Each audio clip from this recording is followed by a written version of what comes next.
of peoples, and will give this land to your offspring after you for an everlasting possession.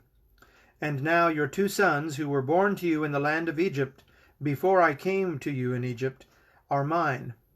Ephraim and Manasseh shall be mine, as Reuben and Simeon are. And the children that you fathered after them shall be yours. They shall be called by the name of their brothers in their inheritance. As for me, when I came from Padan, to my sorrow, Rachel died in the land of Canaan on the way, when there was still some distance to go to Ephrath, and I buried her there on the way to Ephrath, that is, Bethlehem. When Israel saw Joseph's sons, he said, Who are these? And Joseph said to his father, They are my sons, whom God has given me here. And he said, Bring them to me, please, that I may bless them. Now, the eyes of Israel were dim with age, so that he could not see. So Joseph brought them near him, and he kissed them and embraced them. And Israel said to Joseph, I never expected to see your face, and behold, God has let me see your offspring also. Then Joseph removed them from his knees, and he bowed himself with his face to the earth. And Joseph took them both, Ephraim in his right hand, toward Israel's left hand, and Manasseh on his left hand, toward Israel's right hand, and brought them near him. And Israel stretched out his right hand and laid it on the head of Ephraim, who was the younger, and on his left hand, and his left hand on the head of Manasseh, crossing his hands, for Manasseh was the firstborn. And he blessed Joseph and said, The God before whom my fathers Abraham and Isaac walked, the God who has been my shepherd all my life long to this day, the angel who has redeemed me from all evil, bless the boys. And in them let my name be carried on, and the name of my fathers Abraham and Isaac, and let them grow into a multitude in the midst of the earth. When Joseph saw that his father laid his right hand on the head of Ephraim, it displeased him, and he took his father's hand to move it from Ephraim's head to Manasseh's head. And Joseph said to his father, Not this way, my father, since this one is the firstborn, put your right hand on his head. But his father refused and said, I know, my son, I know. He also shall become a people, and he also shall be great. Nevertheless, his younger brother shall be greater than he, and his offspring shall become a multitude of nations. So he blessed them on that day, saying, By you Israel will pronounce blessing, saying, God make you as Ephraim and as Manasseh. Thus he put Ephraim before Manasseh. Then Israel said to Joseph, Behold, I am about to die, but God will be with you, and will bring you again to the land of your fathers. Moreover, I have given to you, rather than to your brothers, one mountain slope that I took from the hand of the Amorites with my sword and with my bow. That was chapter 48. Ready now for chapter 49, Genesis chapter 49. Then Jacob called his sons and said, Gather yourselves together, that I may tell you what shall happen to you in days to come. Assemble and listen, O sons of Jacob. Listen to Israel your father. Reuben, you are my firstborn, my might, and the firstfruits of my strength, preeminent in dignity and preeminent in power. Unstable as water, you shall not have preeminence. Because you went up to your father's bed, then you defiled it. He went up to my couch. Simeon and Levi are brothers. Weapons of violence are their swords. Let my soul come not into their counsel, O my glory, be not joined to their company, for in their anger they killed men, and in their willfulness they hamstrung oxen. Cursed be their anger, for it is fierce, and their wrath, for it is cruel. I will divide them in Jacob, and scatter them in Israel. Judah. My youngest son is Jude, which is a form of this same name. If you would like, I rededicated a post that marked the time of his birth into the family of God. Today is his 5-year anniversary after his immersion into Christ. I would encourage you to do that study as well if you can go take a look. All right, Judah. Your brothers shall praise you, your hand shall be on the neck of your enemies, your father's sons shall bow down before you. Judah is a lion's cub. From the prey, my son, you have gone up. He stooped down, he crouched as a lion, and as a lioness, who dares rouse him? The scepter shall not depart from Judah, nor the ruler's staff from between his feet, until tribute comes to him, and to him shall be the obedience of the peoples. Binding his foal to the vine, and his donkey's colt to the choice vine, he washed his garments in wine, and his vesture in the blood of grapes. His eyes are darker than wine, and his teeth whiter than milk.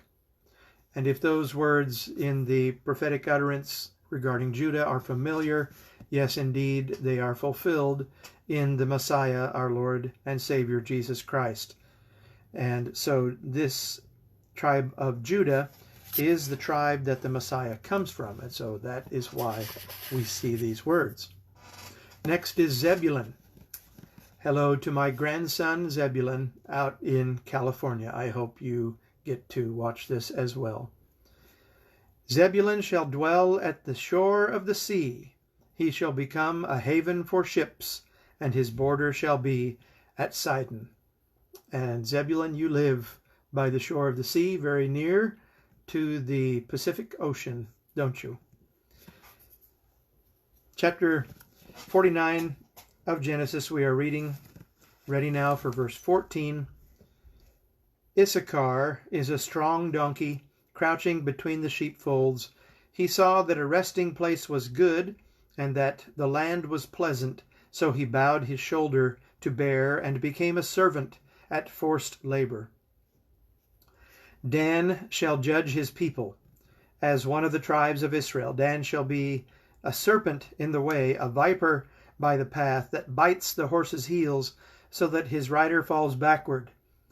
I wait for your salvation, O Lord. Raiders shall raid Gad, but he shall raid at their heels. Asher's food shall be rich, and he shall yield royal delicacies. Naphtali is a doe let loose that bears beautiful fawns. Joseph is a fruitful bough by a spring.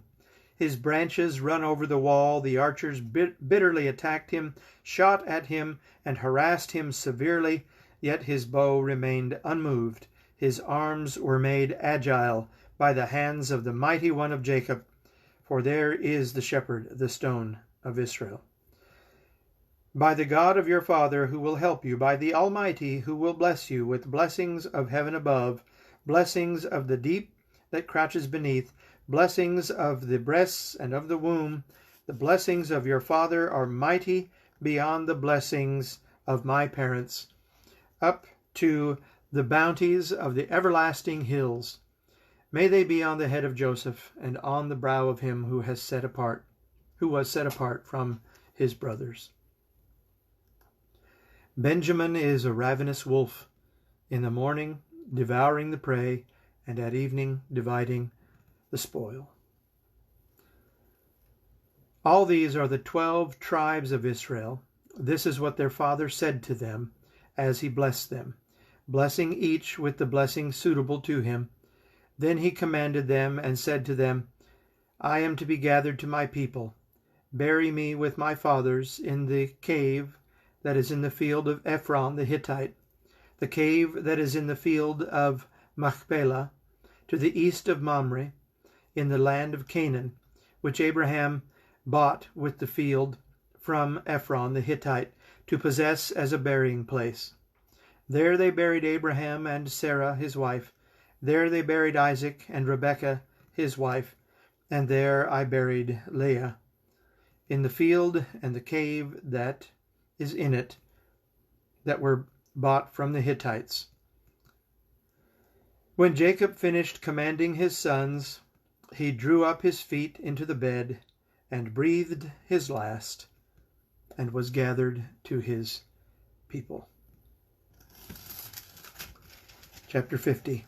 Then Joseph fell on his father's face and wept over him and kissed him.